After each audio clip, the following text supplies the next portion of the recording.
जी हाँ नाज़रीन, drama serial सजावार की नेक्स्ट आने वाली एपिसोड में आप देखेंगे कि आशिर बहुत ज़्यादा शर्मिंदगी फील कर रहा होता है कि पुलिस वालों ने उससे किस तरह से बातें सुना दी उसकी बहन के सामने ही। इसीलिए वो जाता है रज़ा के बाप के पास और कहता है कि अब हमें शादी में देर नहीं करनी चाहिए। आप जानते हैं अंकल रज़ा ने आपको बताया कि कल ये दोनों बीच से पकड़े गए हैं और उन्होंने इन्हें मियाँ बीवी तस्लीम करने से भी इनकार कर दिया था। बस इसी वजह से ये दोनों थाने में टाइम गुजार कर आए हैं, जिस पर रज़ा के बाप को बहुत ज़्यादा शर्मिंदगी होती है। जिस पर आशिर कहता है मैं चाहता हूं कि यह बात आप रज़ा से ना करें और बल्कि इज़्ज़त के साथ आप लोग रुखसती ले लें। जिस पर उसका बाप कहता है मैं तो यही चाहता था, लेकिन आप तुम जानते हो कि तुम्हारी आंटी ने जिद लगाई हुई है कि मदीहा की शादी पहले कर दी जाए और फिर बाद में वह रज़ा के लिए रुखसती ली जाए। जिस पर वो कहता है तो ये कौन सी बड़ी बात है, आप लोग मदीहा का अच्छा सा रिश्ता देखें और दोनों की शादी जल्द अज जल्द ही कर दें तो ज़्यादा बेहतर होगा। उधर रज़ा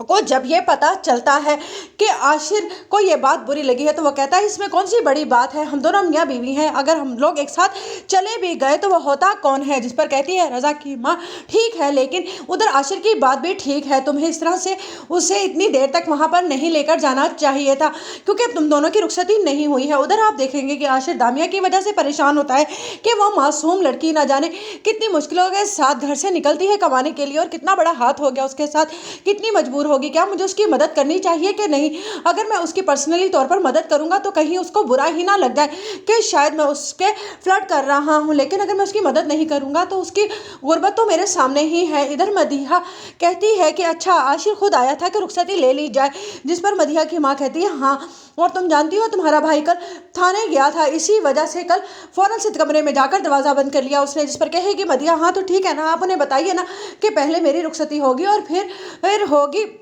मुस्कान की। जिस पर वह कहती है ये बात तो तुम्हारा